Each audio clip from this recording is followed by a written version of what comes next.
Hi, I'm Holly Lisle, and welcome to the second live chat for How to Think Sideways. And I am very happy that you're here. What I'm going to do is quickly configure things just a little bit so that people can see what's going to be going on.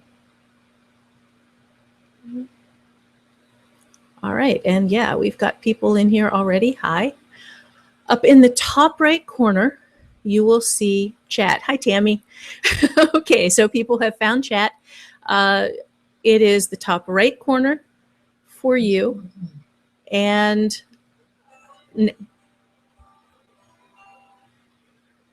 every alarm in the world just went off there. Okay, I've got some polls I'm going to be giving you. We've got a couple of pop-ins, no videos. Okay. So the first thing that we need to start with here is I have downloads and some worksheets for you. So if you will look under pop-ins on the right-hand side, hi. Wow, people from Canada and Oregon, Minnesota, Washington, California. Oh, wow, getting some folks kind of early in the morning and some kind of late. And lots of folks, hi. Hi to everyone. I am delighted that you are here, and I am delighted to be here with you. So what we've got right now, if you'll look over on the right-hand side, you have, it says download your worksheets now. So if you click on the orange button, it is going to take you to the worksheets page, and go ahead and download that because we're going to do a little live workshop while we're here. It also has the notes for the questions that I'm going to be answering. And with that, I'm going to leave that up for just a little while. Let's go ahead and get started. Okay, the first topic that we are starting with is story planning. So if you have a question on story planning, go ahead and over in questions and answers. Okay, I'm going to put here is questions about story planning. Okay, and to everybody, I am very new to this. The software is, I practiced with it a little bit last night, but that does not mean that I'm going to have it all just completely worked out yet. Okay, now this says, yeah, I don't see that. To everybody, yes, to everybody. Over in questions and answers, it should say, yes, this is going to be available on demand. So, wow, Switzerland, London, Georgia. Hey, you should see a thing that says questions and answers, and I'm not seeing it, so I don't think you're seeing it either, which is kind of frustrating. Chat. Yeah. Okay, well, with that in mind, then just write in chat if you have a question, and I will dig through chat and see if I can find questions about story planning. As we go through this section on story planning, we'll stop. I'll answer a few of those questions. I will save the rest, and we will put them all together at the end. Okay, so the first question here, starting with story planning, is how many scenes should a novel have? It seems kind of like a strange question to start with, but it's not. If you have a pen and some paper, we can do a little bit of math here. What you want to do is figure out how many pages you want your book to be, or your story. Okay, if you're looking for 15 pages and you want to go back and forth between your main characters twice, then you figure 200 words per page, and you figure 15 pages. You can divide that up into 3 scenes so that you have 1 and and roughly about 13 pages, 1.3 pages per scene. No, I should never do math live. We'll just let that go. Okay, you can mark as question. Okay, just above the chat is a tick box for mark as question. Oh, okay, excellent. All right. Okay, well, folks, it says right here that just above the chat box there is a tick box from mark as question. Has this shown up as a question? Yes, it has. So if you guys have questions, this is on your end. Go ahead and mark your specific questions about planning, story planning in there. Now, back to how many scenes should a novel have? That's up to you. You have to figure that a scene is when something critical or something essential changes. It is not, as I thought when I was very first getting started, something that has to be the same from scene to scene. I was, when I first got started, rigid. I could do a 2,000 word scene and come within about 5 words on every single scene in the book. It is completely, absolutely pointless to do this unless you just have fun playing mathematical games with yourself. What I discovered is that it is entirely possible to have a 3-word scene. Lawrence Block was really cool about doing this. He did some books with a main character named Chip. And one of these scenes was Chip, I'm pregnant, which fulfills absolutely every need that a scene must have. It contains a character. It contains, it contains 2 characters or 1 character and a dramatic change. This happens to contain 2 characters, the girl who says she's pregnant, Chip, who is the recipient of this news, and the dramatic change, which is I'm pregnant. That counts as a scene. So if you can have a 3-word scene or a 3,000 word scene, there is no specific number of scenes that you have to have. What you need to do is figure out what critical change happens in each scene and work to that. Okay, next question here is, when writing about the setting in a story, is it important for the place to be an identifiable one or based on an identifiable one, such as a fictional town in a particular state? How important is it to readers to read about a locale reflective of a place they can find on a map? If this mattered at all, I wouldn't have a career. I invented my own worlds. I invented all of my own space. I invented my cultures. I invented the cities. I invented everything. What you have to have is a sense of place, which is that when the character steps into your setting, it is absolutely critical that it feels real. And I have a question, or I have a little course that I offer on that called Create a World Clinic that demonstrates how you make a world feel real. We're not going to go into any detail on that now. We'll get into that in a later live chat. But it's sense of place is what you smell and what you feel and what you see and what you hear. It's things like road noise, dogs barking, people talking in the background. And all of these things allow you to bring a sense of place to life. When I smell gardenias, I instantly think of Georgia because there was a gardenia bush outside our front door in the little trailer that we lived in there. And during the season, when the gardenias were blooming, you would walk outside and there was just this smell, and that smell to me says Georgia. There are things like that no matter where you are. Every place has distinctive feelings and smells and visual cues that let you know where I am now, there are palm trees. You walk out the door and it's this subliminal message in the back of your head that says, this is where I am, this place has palm trees. So a real state, a real location does not matter, but making it feel real to the reader is essential. Okay, next, How can I stop changing the plot of my book? How can I start to trust the direction I'm going in is a good one. I'm pretty sure reading other books is part of the problem, but I'm an avid reader at night and would be lost without it. Okay, reading is never a problem for a writer. Sometimes getting a character's voice in your head while you're writing can be a problem.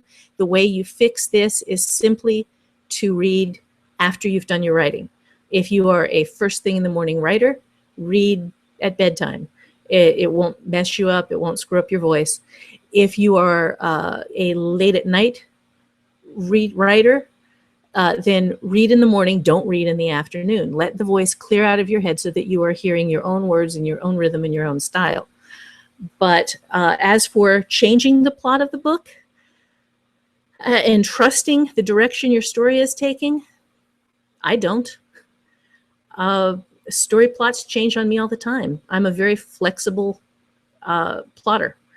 And I think for me, if I had the plot nailed down, if I wrote the way that I was, told other writers wrote, by writing down 1 page per scene and then expanding on that 1 page per scene outline to create a whole book, I would hate my job. Because for me, the fun is in not trusting the outline, which I do on note cards with just 1 sentence per note card. And I have a general idea of how the story is going to get where it's going, but I like to be surprised about how it gets there. And I am also perfectly willing to toss note cards into the trash if I have a better idea. So no, you don't trust your plot. You let your plot prove itself, and if a better idea comes along, you let the better idea prove itself. And that way you get, I think, some really good stories. Okay, and the next thing here that we have in this section is how helpful is using an editorial calendar to the average writer? I know it helps me keep on track with small things, but it isn't very reliable with bigger works in process, and it doesn't help me with life's interruptions. Those simply frustrate me. Yeah, life intrudes. I have had absolutely no luck whatsoever with coming up with a workable 5-year plan. I am pretty good at getting day-to-day numbers down. What I do is I set up, at the moment I'm writing about 1,500 words a day. And I was doing that with the how to write a series lesson on creating good cover copy. And that thing came out to be 124 pages long, which is why it took me so long to get the thing done. But if you're writing about 1,500 words a day, you're going to be doing pretty solid work.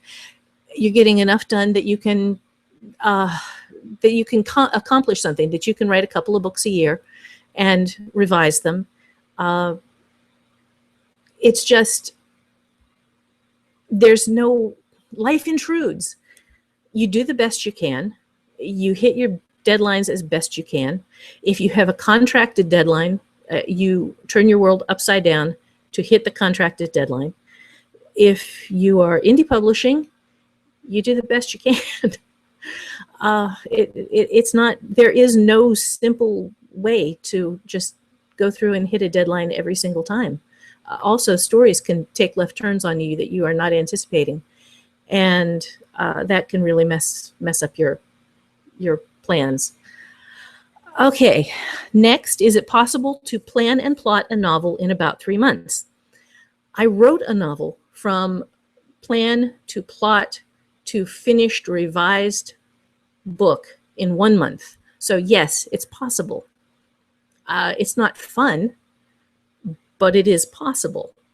And I got the thing in, and it was published, and that was Sympathy for the Devil, which is my first little North Carolina story about a nurse who makes a deal with God to give everyone in hell a second chance, and God turns out to have a sense of humor and turns 50,000 and change devils, demons, and assorted hellspawn loose in the state of North Carolina to give them a second chance.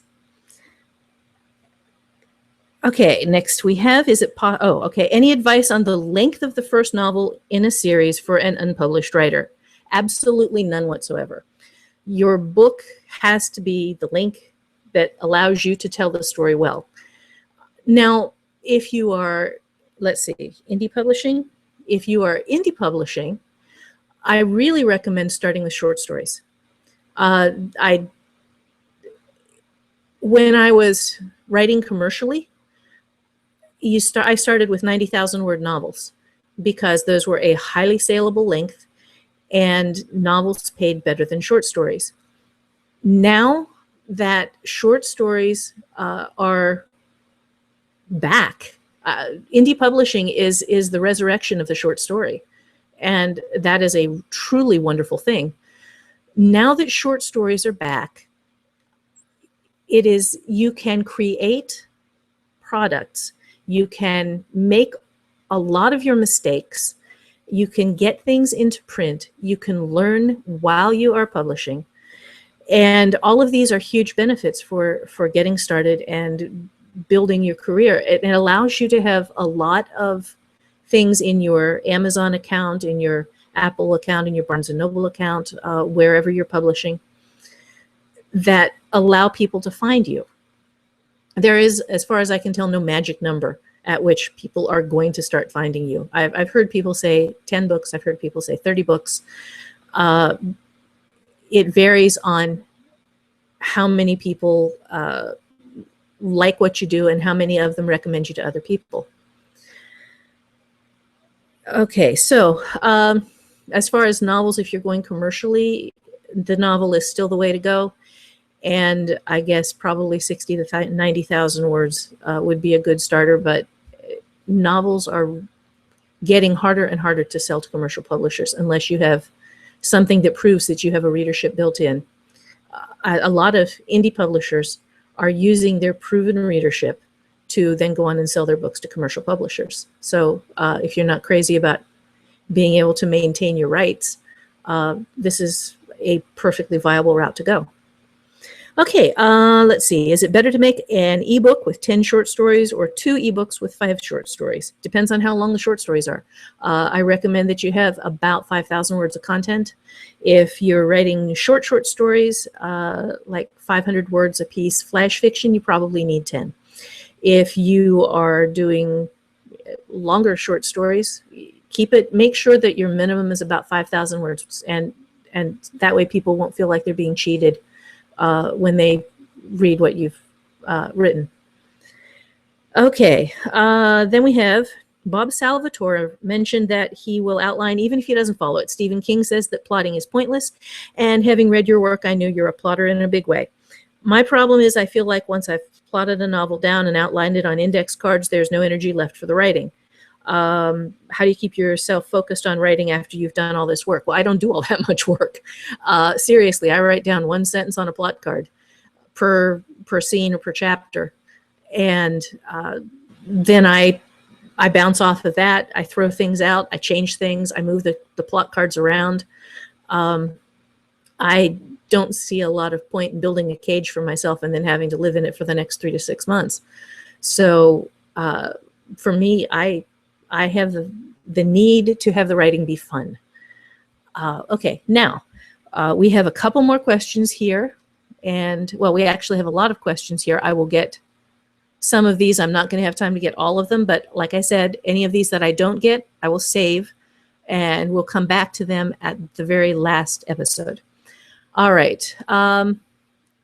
When writing a fantasy novel, okay, here, let me see. Broadcast the question.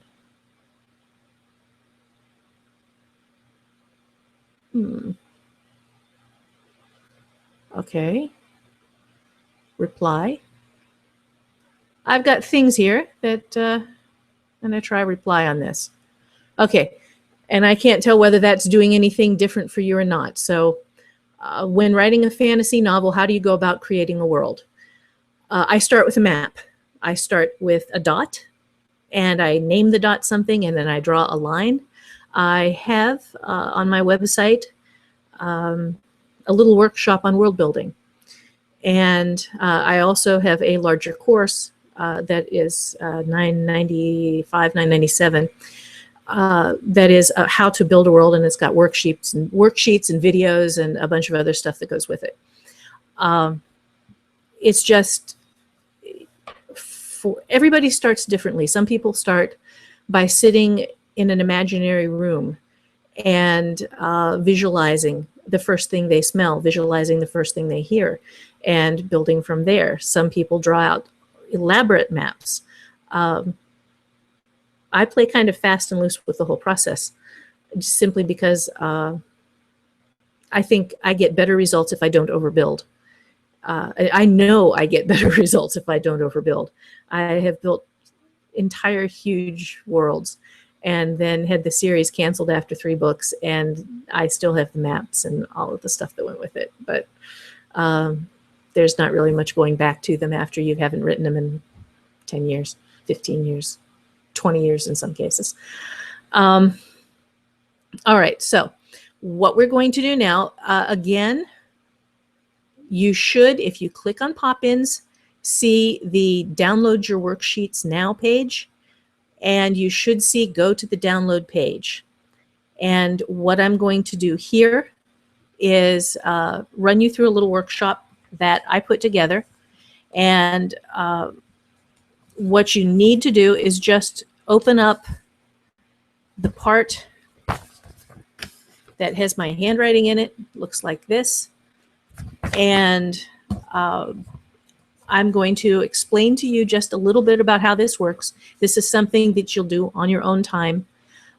And you have my demo that's in there so that you can see how it's done. But this allows you to come up with ideas for stories, good, solid, workable plots that will actually hold together as you build them out, just by filling out a little form and then filling in a few blanks. The way this works is that you basically have 2 brains. You have a left logical conscious mind, and you have on the right half of your mind, your right brain is your subconscious mind. It's connected through the corpus callosum, so that these 2 parts of your brain talk to each other.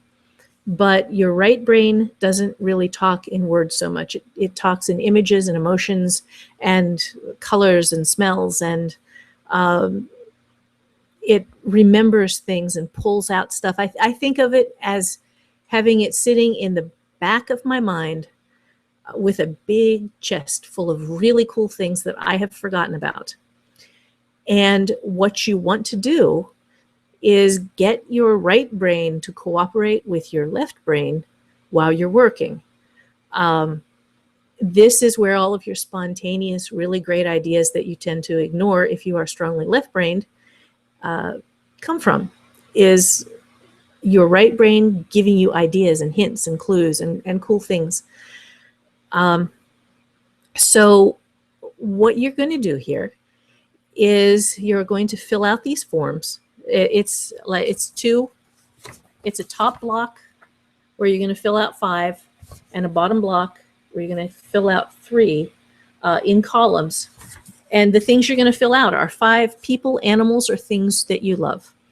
5 people, animals, or things that scare the socks off of you. 5 dangerous things you never want to do. 3 heroic jobs. 3 events you consider unlikely but possible. And 3 places that you wish you could travel. And I don't believe I actually ended that with a preposition. Okay, anyway, my 5 people, animals, or things that I just love: scientists, funny guys, my husband, musicians, writers. My 5 people were people, animals, whatever. I had stalkers, serial killers, sharks, earthquakes, and spies.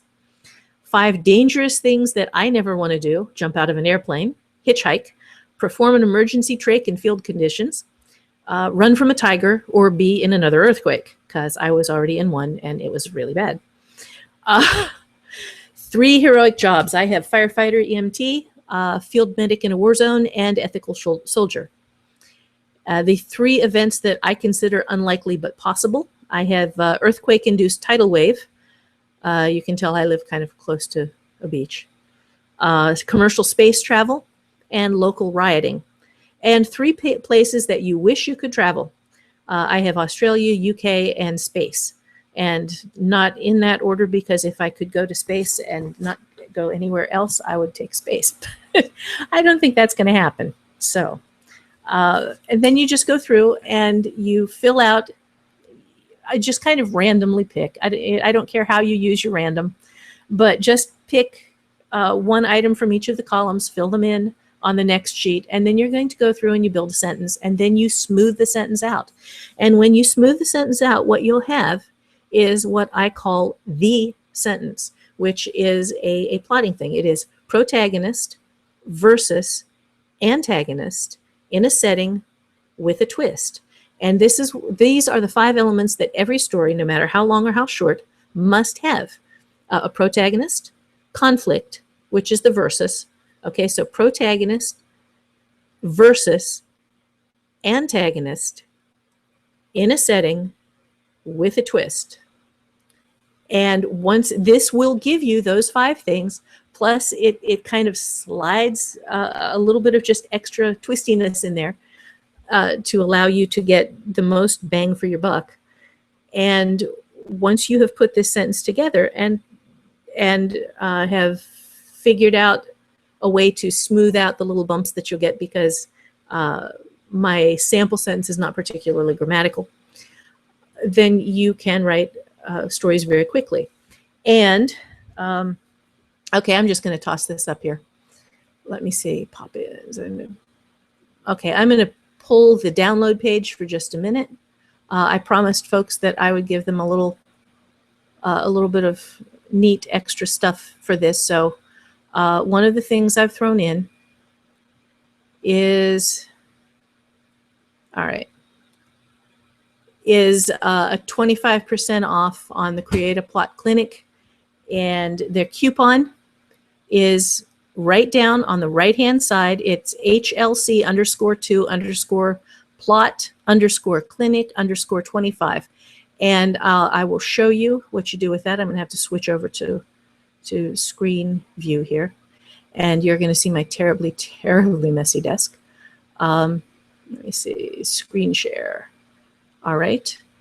And what I want to do here is go to, all right, there we go. This is the one I want to share. Okay, if you go here, you will see that you just click the course now. And when you click the course, it will take you to, no, it won't take you to there. Click. And when you copy and paste the coupon in, down at the bottom, okay, and you apply that coupon right there, it changes the price right before your eyes from $9.95 down to $7.46. And I just wanted to throw in something kind of nice, give you guys a little discount for sitting here and talking with me. So that's going to be up for just a few minutes, and then I'll put the downloads back. Okay. All right, and apparently you didn't get to see the screen capture, so that's where the coupon goes, is down here. And you apply the coupon by clicking that button, and when you do, the price, you get the discount, and then it changes there. Okay, now that's enough of that. So let's go back to stop the screen share. Okay, and that's got me back to me. Now, let me answer a few of the live questions. Okay, I can't get to the worksheets. If I click on the bar, it tells me I have to log in, but when I log in, I can't get to the worksheets. That should not happen because I did not protect that page. Okay, hold on just a second here. Okay.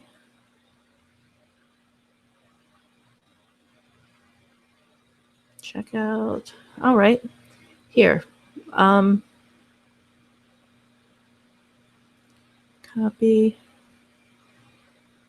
All right. Let me do just a live link here.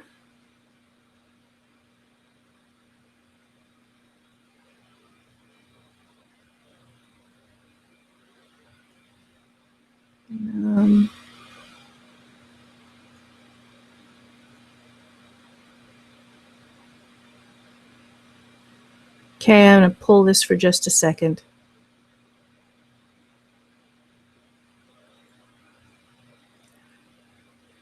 Okay, right there.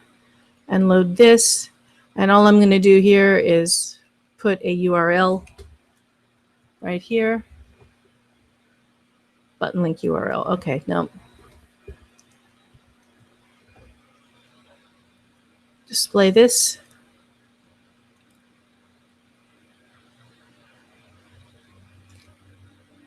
Open in a new tab. All right, well, that's just truly aggravating. Okay.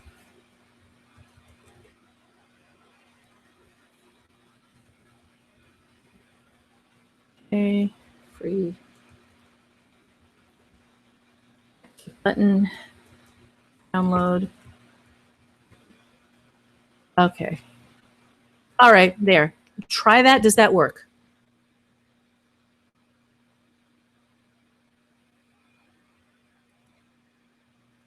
Okay, I am looking to see. Okay, logged in, then click to log in and download it, and it worked. Okay. Clinic info included already. No, Plot Clinic is a separate course. However, if you are in How to Think Sideways, you get the student discount store. So don't buy this version. Students get 50% off on that for if you are a How to Think Sideways student. Okay, can't get the worksheets. Okay, has anybody been able to get this thing to work without having to log in? I just love live chats. And it is guaranteed that something is going to break. So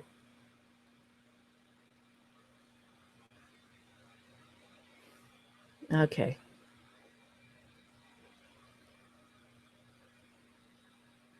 There's no, yeah. All right. Let me double check this. I've got the page opened up here. And post.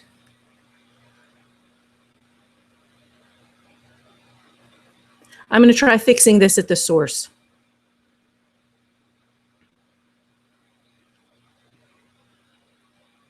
And apparently my computer is slowed way, way down because I have video going. Okay, there we go. Grant access. Okay. Yep, that was my bad. Hang on just a second. I will have this fixed for you. Okay, this is just grant access to everybody.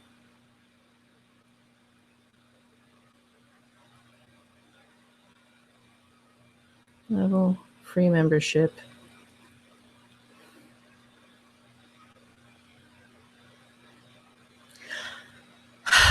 No. Okay, so apparently there is absolutely no way I can do this without you having to log in first to get it. I am sorry. Because that's also going to require logging in. And now it's set up for just free membership, so just log in. Okay, somebody got them. Good. Okay, so Kathy says she had no problem. That's really strange. All right. Got him, got him, got him. Okay. Let me...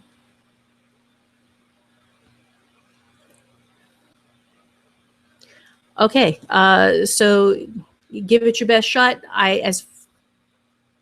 There. I have them reset up, and I am sorry.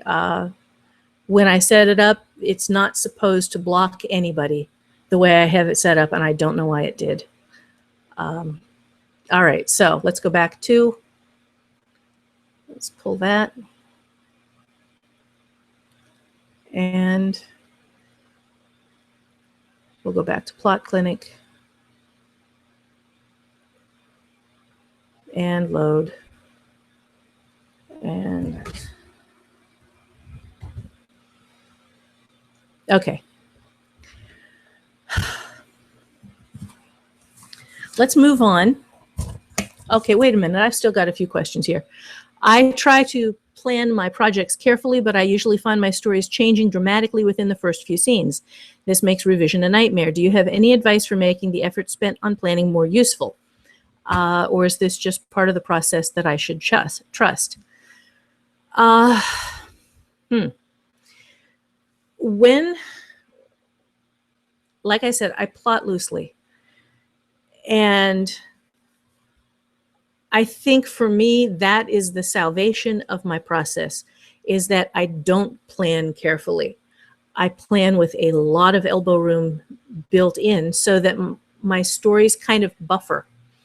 I can figure out a way to make something work that otherwise wouldn't work just because I only put in a sentence. I only put in the sentence that I just gave you, in fact, which is protagonist versus antagonist in a setting with a twist. And once I have that and I figured out what I want to accomplish for the scene, all I do is I accomplish that one thing that moves the plot forward. And everything else is like gravy. It's stuff that goes in and makes the story fun and allows me to play around a little bit with world building and do terrible things to my characters and all of the other things that I so love to do. But it doesn't hamper me. So yeah, I can, when I was plotting carefully and when I was writing out a page per scene and then writing the novel on that big 30 and 40 page outline, any deviation broke things badly. So what I do recommend is just plot more lightly. Okay, what we've got here next is, if I'm planning to write a story in which the main character begins a novel in a world about which he himself is new, does this world become his normal plane, or will this be ruining the story structure? No, that's fine. That's drop a character in a world. I've done some where I started them in another world, when I started them basically in this world. All of my Cat's Creek novels were like that. They're called the World's Gates novels, where the character starts out in one world, bumps over into the alternative world, has all sorts of things that happen in the alternative world that then affect this world. And no, that's fine. People keep looking for hard and fast rules. And aside from the rule of finishing a sentence when you have had the necessary thing change, or finishing a scene when you make the necessary change, and making sure that every scene includes the elements that I've listed, character versus antagonist versus protagonist in a setting with a twist. I don't have any other rules I follow. I've written first person, I've written third person, I've written alternating first and thirds, had scenes that are tiny and scenes that are long, and present tense and past tense and close third. And I don't subscribe to the concept that there is one right way to do this. There are a multitude of right ways. What you want to do is tell an entertaining story that other people are like. Well, first, that you like. Never write anything you don't like. But once you have the thing that you like, then find the other people who like the same things you do, and those are your readers. It's not, there isn't some specified audience that you have to please. You please yourself, and then you please the people who like the stuff that you like. All right, let's see. Let's go here. Is Create a Plot Clinic the best place for a new writer to start? If you have a problem with plotting, it's really good. It has a bunch of fun stuff in there, like 13 different things that you can break, and then use the broken things in order to make to break things the right way. Because like I said, there is no one right way to do this, and even the things that you can do wrong, you can also do right. How to write page turning scenes. How to write page turning scenes works for anything that is fiction. Is it possible to do too much in a scene? Yes, yes. When you go into a scene, you plan for one essential change, one thing in that scene that has to change in order to move the story forward. And if you start throwing in 2 or 3 scenes, or 2 or 3 changes that are essential to the story, your scene gets unfocused, and a lot of garbage can start climbing into it and mess up your story. Okay.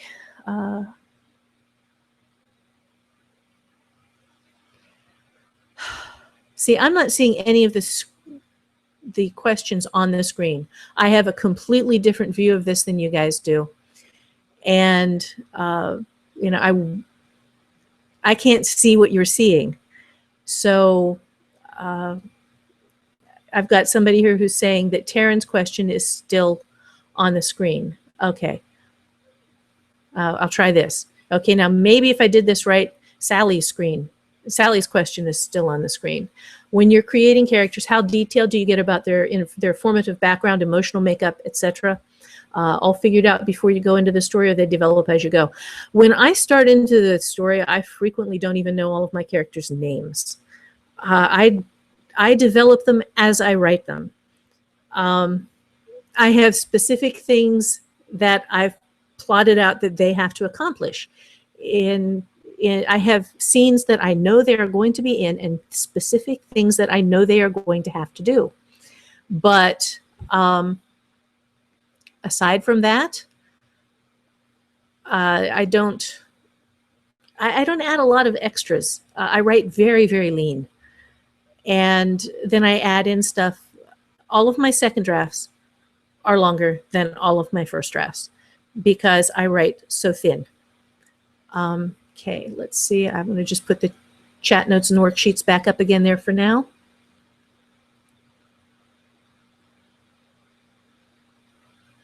Okay. And okay, so down in or over in the pop-ins, you should now have downloaded your worksheets again. And you can go ahead and get those if you haven't already. And I hope it'll work for you this time without you having to log in. I can't promise, but I hope. Okay. Creating characters. Okay. Okay.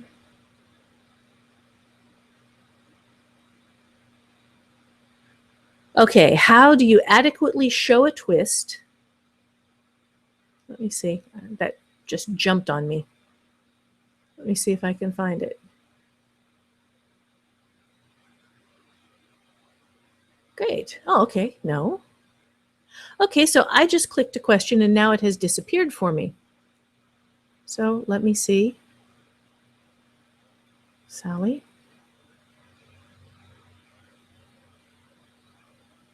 This is just bizarre. I do apologize. Like I said, I practiced with this, but I didn't have any live people to send me questions. So I was just going over their demos of how to use them. And apparently it doesn't work quite as smoothly as one might have hoped. Okay, let's see. Sarah, Plot Clinic.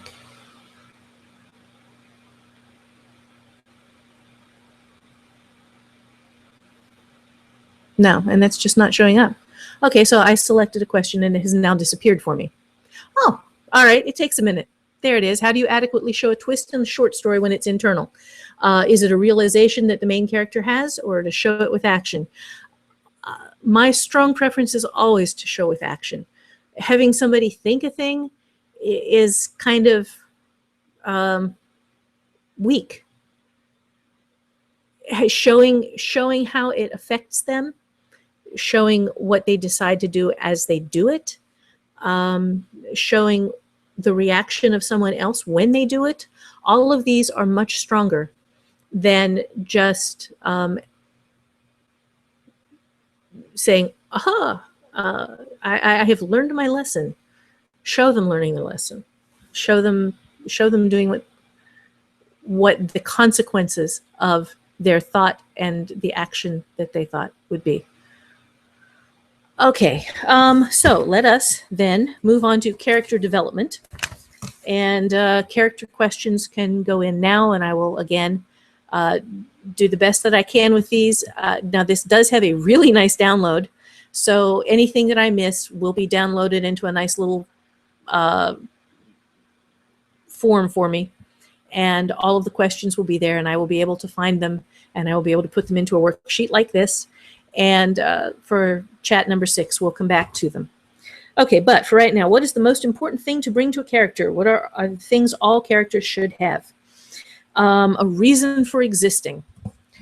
And this is not a smart-ass answer at all. This is actually, they have to have a reason to be in your story. They have to have some passion, some twist, some desire that allows you to bring them to life for the reader. If they don't have something they want, they're not a character. They're probably propaganda. It's very easy to start into this where you think, okay, well, I'm going to write someone who is going to demonstrate the evils of drink.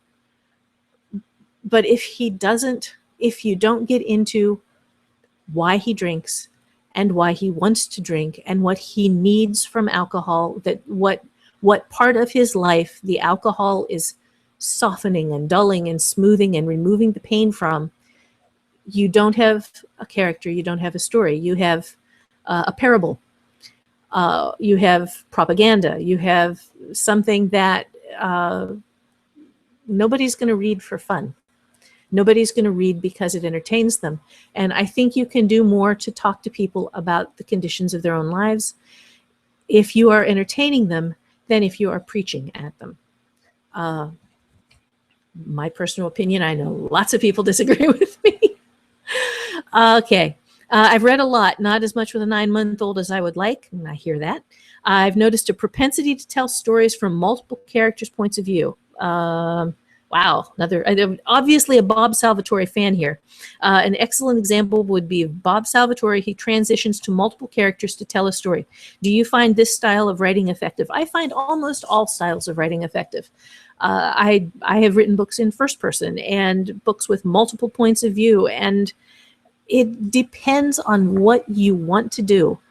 There are a lot of wrong ways to do things, but there is no one right way. And if you have a really good reason for doing something the wrong way, it's very possible that it'll still work. I'm trying to think of examples here, not coming up with anything. But you try everything. You try writing in first person and in third person and multiple points of view in the same story. You try writing in present tense and past tense. You try different voices. You try sounding literary. You try writing just short and sharp and crisp. And sooner or later, if you do this enough, the things that work for you are going to start falling out. And they're going to start landing on your page more often. It's not a case of starting with a voice. It's not a case of knowing who you are when you start writing. Every time I write something, I learn something new about myself. Every time I write something, I learn something new about life. And it's this growth experience. It's not what I ever expected when I started writing. I didn't think that I was going to learn so much about everything that is around me from writing fantasy. Okay, let's see. Point of view. Any suggestions on how to handle two protagonists who start the journey in magical land together, then get separated and take a portion of the story later in their own direction in series format? Well, that's really pretty simple. You start out by plotting them with separate scenes of their own, plus some scenes together. And then as you separate them apart, you just move the scenes where they're doing stuff together. And then the reader will already be acclimated to seeing them being alone, or not alone, but with characters other than each other. And then you can bring them back again. I am assuming, have them work together in scenes. But start the way you intend to go on. If you plan on writing them with separate scenes, don't always have them together in the first part of the book and then split them out. Give the reader some warning, establish a pattern, and then maintain your pattern. All right, let's see. I have found through revision of work that I sometimes slip out of third person or out of past tense to present tense. I know this is quite common, especially for newer writers. I think it's because dialogue is present tense, action is past tense. Do you have any insights or tips on this? Just be very careful when you revise. It happens to me too.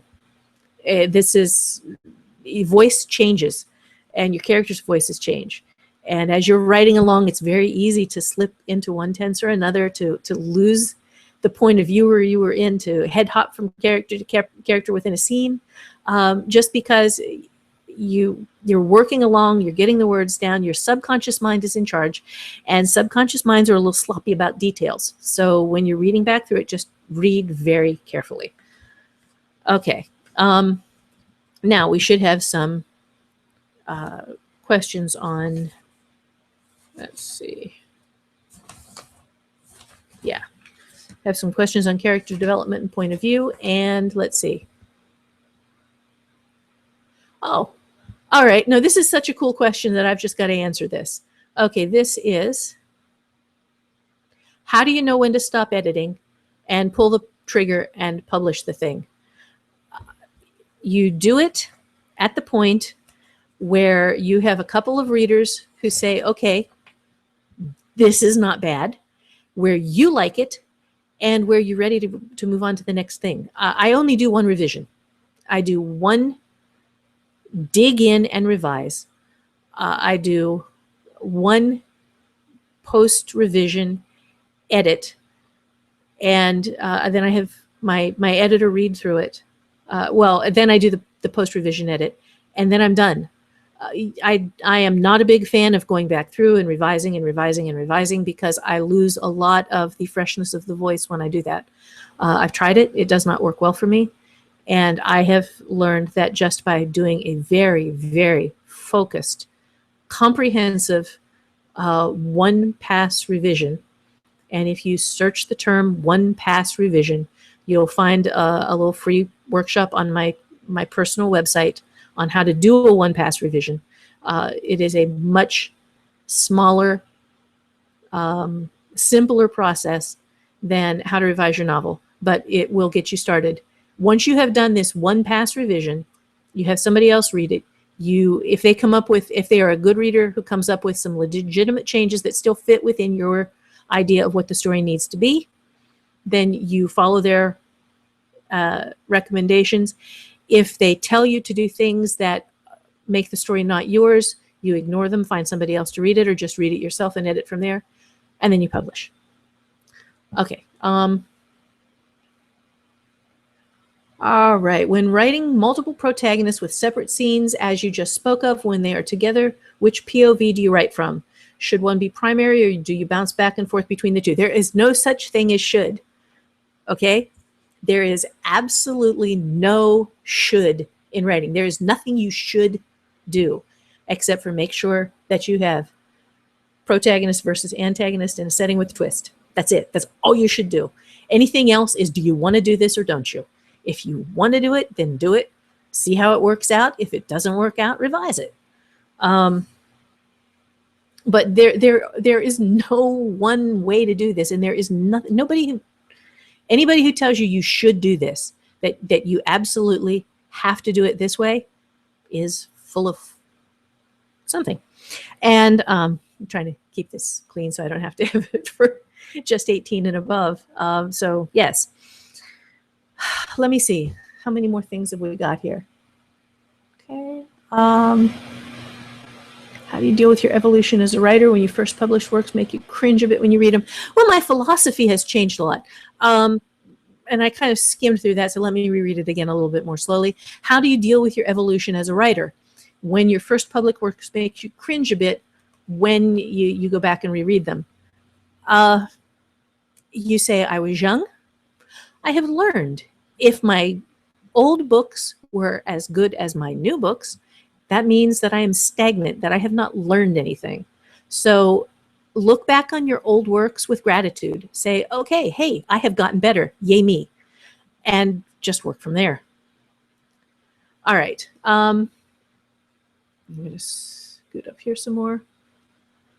I am working on a novel with 4 protagonists. Each have their own unique characteristics and backgrounds, but still when writing from their perspective, sometimes I have trouble making their voices unique. In other words, it's hard for me to translate their characteristics into their voices and POVs. Any advice?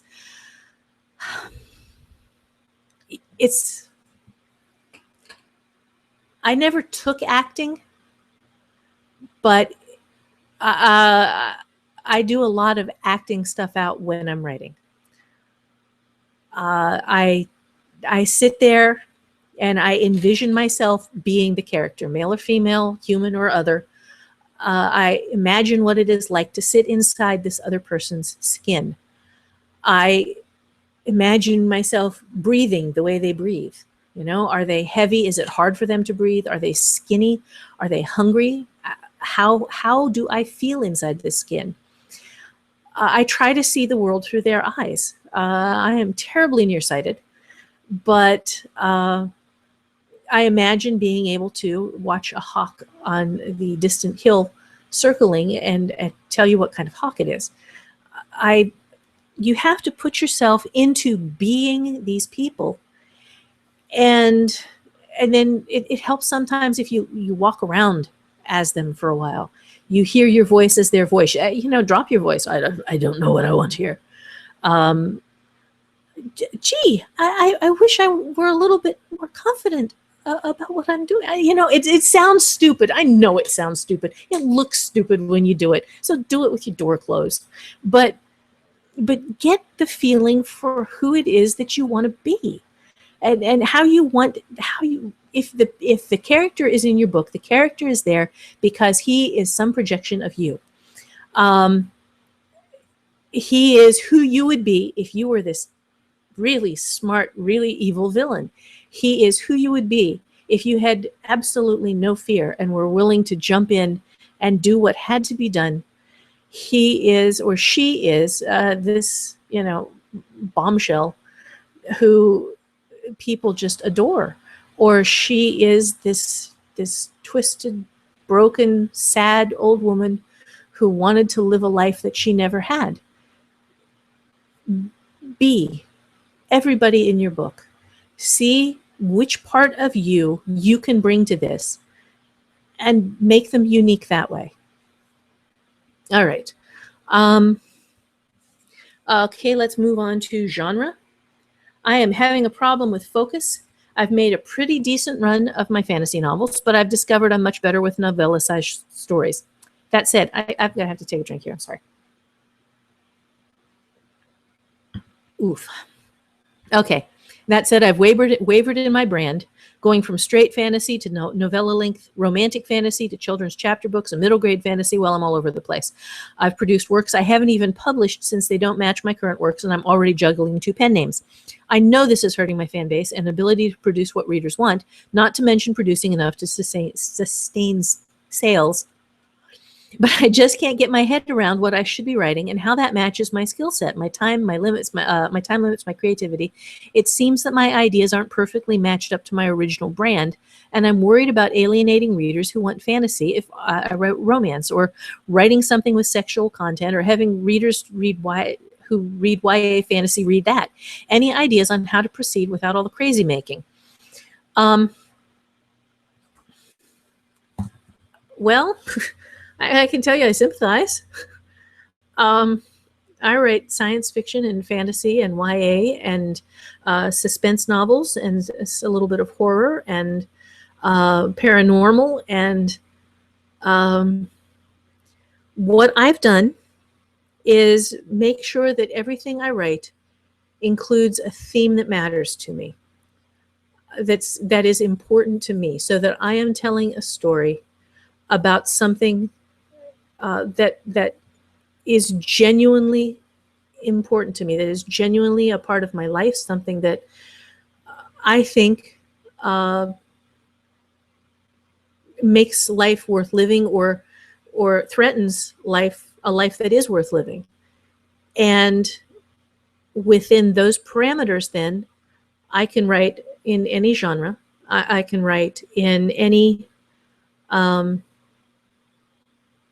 voice. I can write funny, or I can write scary, or I can write anything. And as long as I am writing, as long as I'm talking about what truly matters to me, then the people who share the same values I share can move from one book to the next book, and they will still find something of value to them. Now, the people who read my romantic suspense novels probably will not like my science fiction as much, or vice versa. But by doing what I have done, I guarantee that if they read them, they will find something of value in there if they like what I like, which is one of the reasons why I stress so hard finding the right readers for you. Don't try to go after everybody. Don't try to be all things to all people. Be yourself. Be honest about who you are. Be honest about who you are in every venue, so that on your website and in your books, people get a consistent message. This is who I am. This is what is important to me. These are the kinds of stories I am going to write. And no matter what genre you read, you will find these same values, these same themes, these same ways of looking at the world that you and I share. And if you hate what I write, then it's not going to make a difference which of the genres you pick from me, because I am consistent throughout. And that is my recommendation there. All right. You've had success writing across genres. Is that something that's achievable for all writers, or is it best for newbies to stick to one genre? Well, if you're trying to establish a voice and trying to establish yourself, it depends on what you want to do. If you already know that you want to write in a bunch of different genres, get your readers used to that idea from the beginning. Because if you write 25 romance novels and then you kick over to hard science fiction, your readers are not going to know what to make of that. Whereas if you bounce around from the very beginning, they're going to say, okay, well, that's her. That's what she does. So do that. If you just kind of trip over an idea after you have written 100 romance novels, and all of a sudden you want to write this other thing, you might need to create a pen name. I would have a hard time doing that. I want everybody who finds my work to have the opportunity to find all of my work. Okay, and I know I'm running long. I apologize. All right, I've got one other thing in here for you. Okay, so let's take down the download page. And, okay, motivation. Oh man, I didn't even do the polls. And I had some cool polls too. All right, load. And this is just going to be up for 10 minutes. It's How to Motivate Yourself. That's 25% off too. If you would like to get it, just click through the link. It's got, again, down in the bottom, right under the How to Motivate Yourself cover art, it's got the coupon, which you need to copy and paste. It's HLC _2_motivate_25. And if you click through to join the workshop, it will help if you're logged in. But I wanted to be able to give you some rewards and benefits for being here. And 25% off seemed pretty decent. Okay, so the other thing is, let me select a poll, because I genuinely would like to know, where are you in your writing? Okay, I'm going to start, and I'm going to make this public at the end of the poll. We'll give you just a few minutes to answer these. I have some ideas, but I haven't written anything down yet. I've started a story or some stories, haven't finished anything yet. Finished a story, and all the way down to I'm making pretty good money from writing, or I think writing is a cool hobby, but I just want to keep it that way. So head in and answer pretty much where you are on this. And as soon as we get some answers, a lot of people are answering this very quickly. That's cool. Meanwhile, writing myths. I'm going to kind of skim through the writing myths because writing myths all kind of sum out to one specific issue, and I'll get to that in a second. Okay, what would be the best way to start a novel? Is it inciting incident or after the inciting incident happened? Inciting incident is a writing myth. It was created by professors to discuss writing, and this is kind of like inviting witch doctors into the surgery and letting witch doctors watch modern surgery. They're looking at it, and they've never done it, and they have no idea how it's done, and so they start making little bits and pieces of theory about what the writer was doing when the writer wrote his book. Inciting incident is nothing I have ever used once, ever. It is pure junk. And the other thing is, I have read there are only 3 plots or 7 plots or 25 plots. It's a bunch of plots. And with that, I have a little link for you. And if you go to www.ipl.org/div/FARQ /plot FARQ, and the FARQ in plot there is capitalized. Everything else is lowercase. .html. You can see this entire list of things that people have come up with and said, these are plots. This is what a plot is. It is man versus woman. It is woman versus machine. It is, no, it isn't. Those are conflicts. And you need conflicts in your story, but a conflict is not a plot. A plot is very simple. If you are a writer, a plot is the series of events that move characters and story forward. That's it. You create an event and you make a critical change, you move the story forward. You create another event. You create a critical change, you move the story forward. Okay, plot is the series of events that move the characters and the story forward. And there are as many plots as you want to make. There is absolutely no reason to chain yourself into, well, if I don't write these specific things, I'm not really writing. That's crap. Okay, revision and editing are not synonyms. Okay, wait a second. In your experience, okay, this is a fun question. So in your experience, is the sprinkling in of a different genre a bad idea? I have a couple of rather heavy sex scenes in a fantasy that are important to understand what motivates the main character. Put them in. There is no such thing as, okay, there is actually no such thing as genre. Okay? And this takes a little bit of wrapping your head around. Genre is what booksellers came up with to make it easy for people who liked certain elements to find them in a bookstore. That's it. It's so I write stuff, everything I write has a little bit of some form of romance or another in it. Most of the things I write have a fantasy or science fiction element. Everything I write has suspense.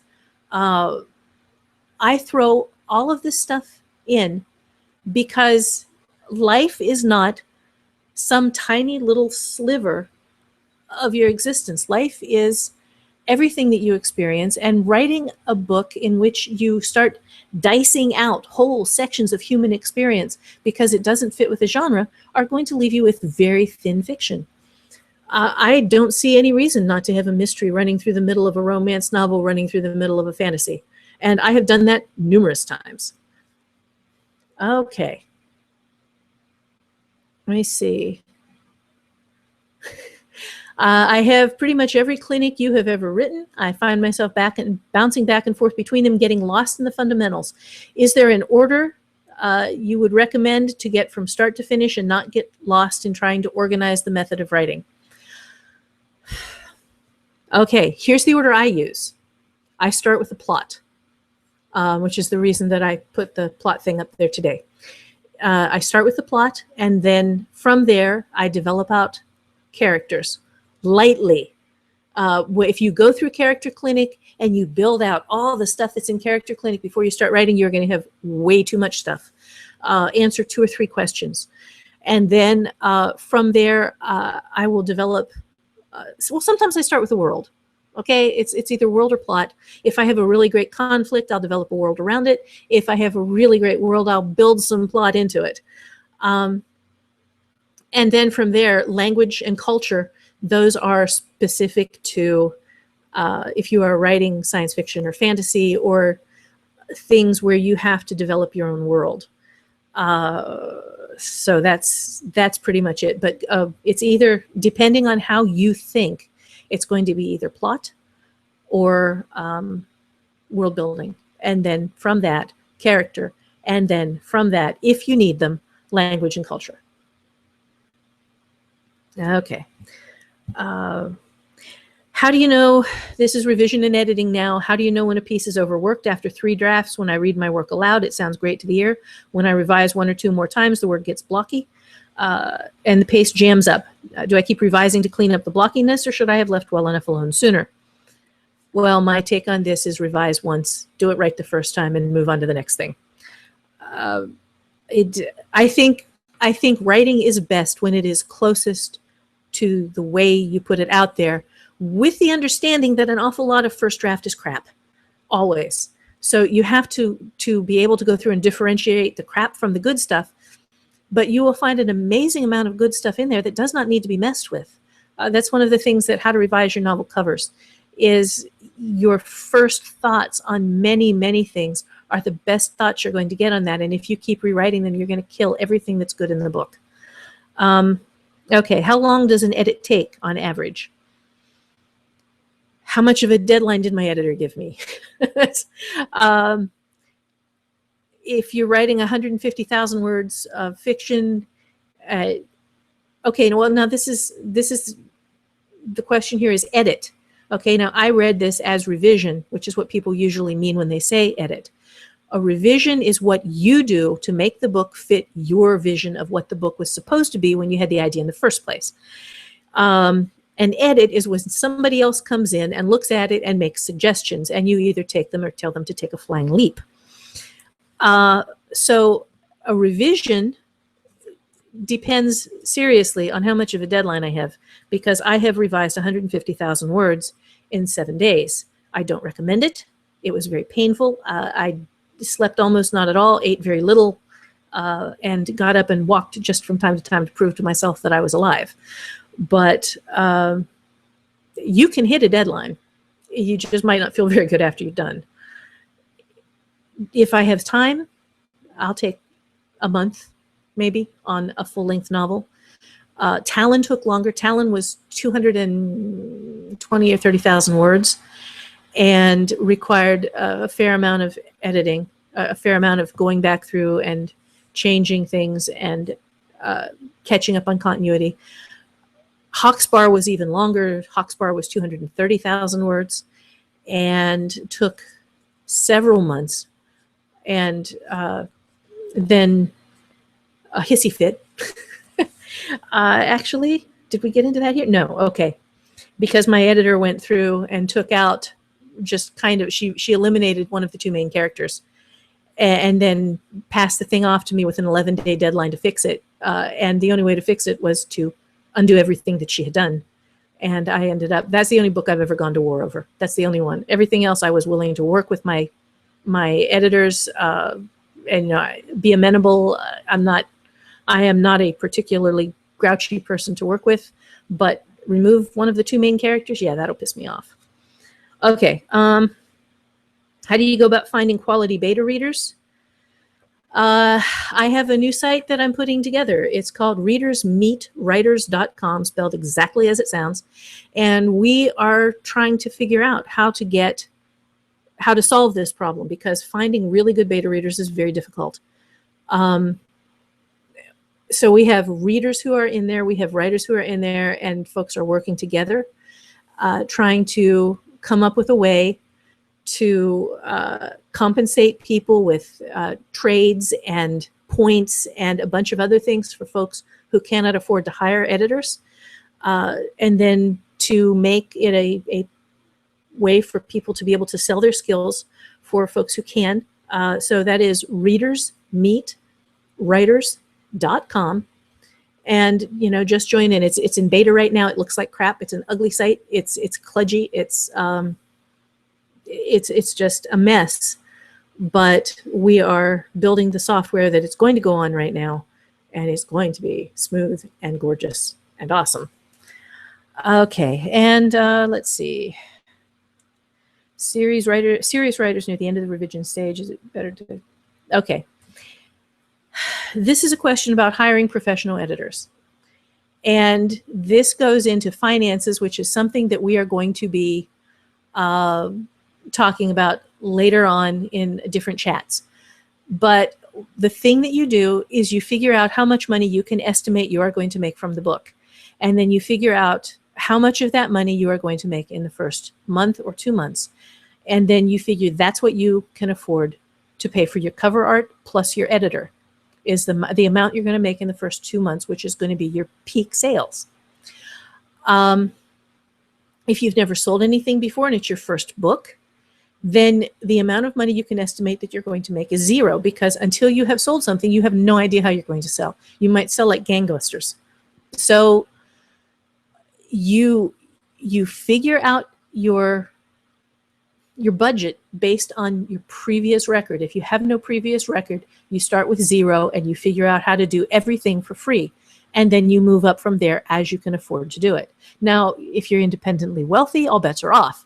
But for those of us who are making a living from this, you have to build gradually, and you feed money back into the business as you build it. The more you can afford to pay for things like cover art and editing, the more you do. And you can always go back later and have the book professionally edited, release a new version of it, relaunch the book, and start that as, and make sure that all the people who already bought it get it for free. But start by keeping in mind your bottom line and never spend more than you can afford ever on the chance that this is going to go over big, because you have to assume that it won't. You have to assume that it's going to take you 5 or 10 or 15 different stories up before anybody finds your stuff. Okay, now let's take a look at this poll. End the poll. And you guys should be able to see that. Okay. And I hope you can. Okay, nobody thinks it's a cool hobby. Everybody is here to learn how to make some money. We've got a few complete newbies. Hi. We've got a small number of people who are doing this and doing all right at it. And everybody else is someplace in between. So I think I probably focused enough on kind of a general spread of things to hit all of those. It's kind of cool to see that everybody actually wants to make some money from doing this. That's, if you're going to write, I think that it is worth being compensated for your effort. And, doing that as a way to make your life a little bit easier.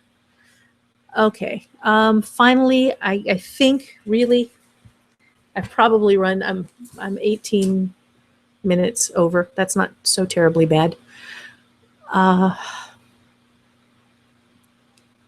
And from there, I had one other poll, but let's just save that for the next time. I would like to thank you for showing up. It has been a blast talking to you. I will save every single question that I did not answer here, and they will all go into the lesson number 6. And you guys have been great, and it has really been fun talking to you. So thank you, and see you again in a month. You should get the email for that right, not too terribly long before it starts, because when you sign up for one of these, you will get notifications for all of them. Okay, and I will see you soon. Thanks.